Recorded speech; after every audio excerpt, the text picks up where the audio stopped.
It was a Saturday afternoon in Maplewood, Ohio, one of those towns where the main street still had a barber pole spinning outside Jerry's barber shop and the Dairy Queen parking lot was busier than Walmart on a Friday night. The weather was what locals called sweet spot weather, 74 degrees, a soft breeze swaying the American flags hanging from porches, and not a single cloud brave enough to block the sun. Lawns were clipped neatly like green carpets, kids' bikes lay scattered across driveways, and neighbors leaned on their fences in t-shirts and baseball caps, swapping stories about football, politics, or whose lawnmower was louder. On Maple Street, Kevin Miller, a 35-year-old dad with the build of a man who used to play high school football but now mainly battled potato chips, was setting up a folding table in his front yard. His cargo shorts had more pockets than necessary, stuffed with duct tape, a penknife, and a pack of Trident gum. Kevin wore his lucky Cleveland Browns cap backward, despite his wife reminding him every game season that the hat hadn't brought the Browns any luck yet. Beside him stood Ethan, his 10-year-old son, thin and restless, with hair that refused to lie flat no matter how many times his mom slicked it with water. Ethan clutched a stack of printer paper like it was sacred parchment. Today wasn't just a lazy Saturday, it was the first annual Maplewood paper plane contest. And the neighborhood had shown up for it. Now here's the thing about paper planes, they're simple. Just a piece of paper, a few folds, and a little push. But behind that simple idea hides a truth that every kid, and every adult who still remembers being a kid, knows deep down. Sometimes, your biggest dreams start with the smallest, silliest things. Like a crayon drawing taped to the fridge, or a paper airplane gliding over the driveway on a Saturday afternoon in a town where everybody knows whose dog barks at the mailman. And you think, maybe, just maybe, this little thing could fly farther than anyone expects. But of course, life doesn't care about your perfect folds. Life is the wind that changes directions, the bump in the driveway you didn't see coming, the neighbor's dog that jumps upright when you're about to throw. And that's why, when a paper plane crashes, because it will, you've only got one real choice. Laugh, pick it up, fold another, and throw again. Ethan stepped to the starting line, a cracked stretch of sidewalk chalked with a crooked line Kevin had drawn. The crowd leaned forward. Ethan pinched the Falcon 3000 at the center fold, aimed at the horizon, and let it fly. For one glorious second, the plane caught the wind. It dipped, wobbled, straightened out, and then, smack, it nose-dived straight into the Jenkins inflatable flamingo. The flamingo keeled over in slow motion, spilling out a sad puff of air. The crowd erupted. Mrs. Thompson clapped politely. Joe Ramirez laughed so hard he nearly spilled his soda. Barb shouted, "Gary, I told you we shouldn't have left that flamingo out," and Gary hollered back, "It's a paper plane, Barb, not a missile." Ethan's face burned red. His dream of glory now lay crumpled at the base of a deflating lawn ornament. Kevin knelt beside him. "Hey, buddy," he said softly, adjusting Ethan's cap. "You know what the Wright brothers said when their first plane crashed?" Ethan sniffled. "What?" "They said, guess we better build another one." Kevin grinned. "And then they did. And then they changed the world." Here's the secret adults sometimes forget. Failure is funny. It's embarrassing, sure, but it's also hilarious if you let it be. Because if you can laugh at a paper plane smashing into a flamingo, you can laugh at almost anything. And laughter is what keeps you from giving up. Every crash landing, every nosedive, every moment where you thought you'd nailed it but ended up face first in the grass. That's just life reminding you to get up, shake off the dirt, and take another shot. Because if the Wright brothers had stopped after one crash, we'd all still be riding bicycles to Florida. If Thomas Edison had quit after his first busted light bulb, we'd be eating dinner by candlelight. And if you quit after your paper plane dive bombs a lawn flamingo, well, then you're missing the whole point. Crashes aren't the end. They're just practice for flying higher. Kevin handed Ethan another sheet of paper.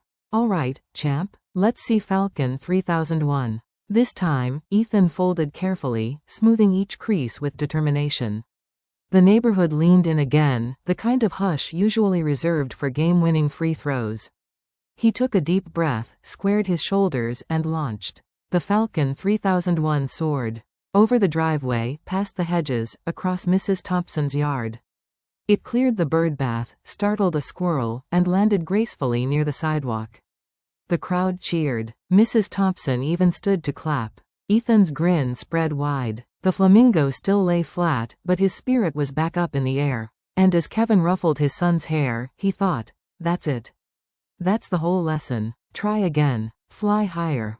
A month later, the leaves of Maplewood, Ohio had transformed the streets into a painter's palette, burnt oranges, fire reds, and mustard yellows scattering across sidewalks and crunching beneath sneakers. Every porch seemed decorated with pumpkins, cornstalks, and hay bales. American flags still flapped lazily from porches, but now they were joined by Halloween wreaths, plastic skeletons climbing up gutters, and the smell of cinnamon sugar wafting from kitchen windows. For Ethan, today was monumental. His school's fall festival was more than caramel apples and pumpkin pie. It was the day of the great paperplane fly-off, a competition where kids from all grades brought their best folded creations to see who could dominate the skies. The festival buzzed with life. Booths lined the soccer field, ring toss, pie-eating contests, and even a dunk tank where Principal Harris, a tall man with suspenders and a bow tie, volunteered to take the splash. Families shuffled in flannel shirts and blue jeans, carrying hot cider in styrofoam cups. The air was cool enough for jackets but warm enough to keep everyone smiling. Kevin and his wife, Laura, strolled with Ethan through the crowd. Kevin wore his Browns hoodie, stubbornly loyal, while Laura rocked a denim jacket over a pumpkin orange sweater, her hair tucked under a knitted beanie. Ethan carried a shoebox under his arm, its lid decorated with marker flames, and inside, neatly folded, were his new creations, the Falcon 4000 series. "Remember," Kevin said, patting the box, "planes don't win, pilots do." Laura rolled her eyes. "Kevin, he's 10, not an Air Force recruit." Ethan just grinned because for once, he felt ready. The fly-off was held near the baseball diamond. Parents stood shoulder to shoulder, kids fidgeted in line with their folded planes, and Mr. Jenkins, yes, that Gary Jenkins, served as the volunteer announcer. He wore a plaid shirt tucked into jeans with a belt buckle the size of Texas, holding a microphone like he was calling the Super Bowl. "Ladies and gentlemen, boys and girls, welcome to the greatest airborne spectacle Maplewood Elementary has ever seen." Gary bellowed, "These aren't just planes, folks. These are dreams, folded into 12 by 8.5 inches of glory." The crowd whooped and clapped. Ethan's stomach fluttered, but not from fear, from excitement. Here's the funny thing about dreams, they look small to everyone else. A piece of paper, folded up, easy to crumple, easy to toss aside. But to the one holding it, that little fold and crease miracle carries a whole universe of possibility. It's never just a paper plane. It's proof you can create something with your own two hands, aim it at the sky, and hope it rides the wind longer than anyone thought it could. But remember, the bigger the stage, the bigger the chance to crash. And that's not a reason to sit out, it's the very reason to step up. Because crashing in front of a crowd? That's just courage with a laugh track. The competition began. A kindergartner stepped up first, launching a plane that looped sideways and landed in the grass 5 feet away.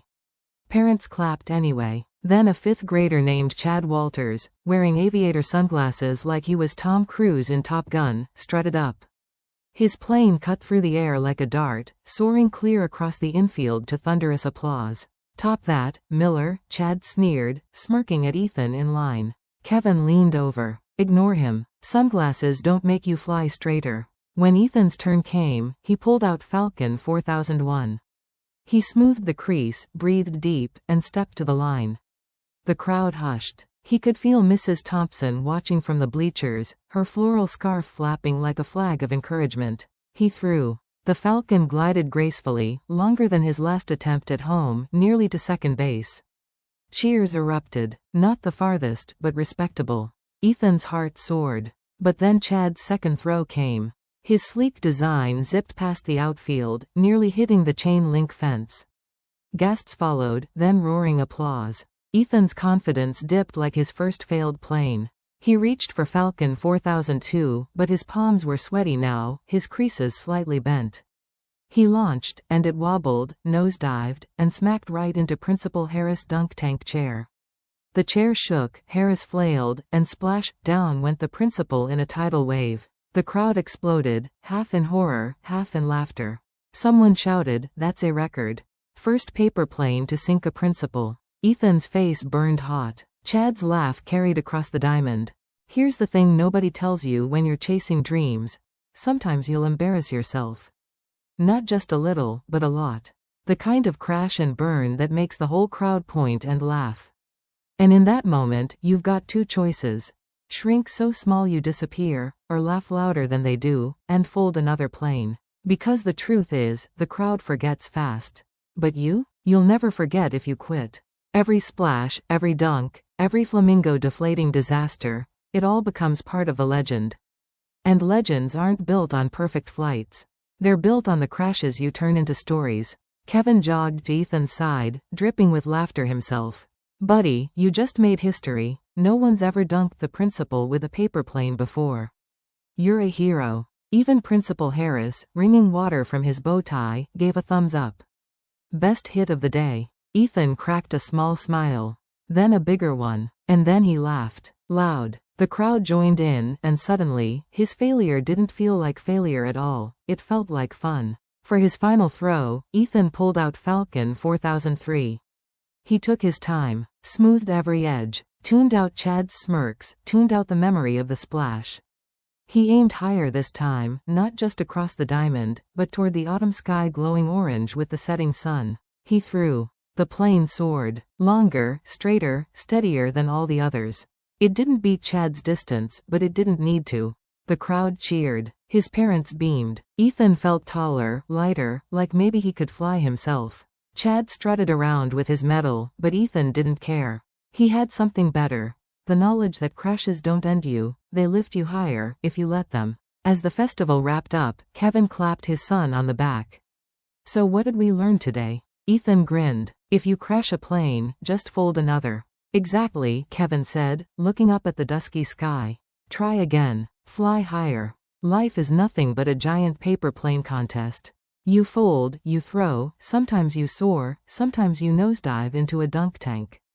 But the real win isn't the distance, it's the courage to keep folding, keep laughing, keep throwing again and again. Because one day, when the wind catches just right, you'll fly higher than you ever dreamed. So the next time your paperplane crashes, don't get stuck staring at the ground. Pick it up, smooth the crease, aim higher, and throw again. Because every crash is just practice for the flight that finally makes it. Blank, _blank. Like and subscribe if you want to be happy and motivate.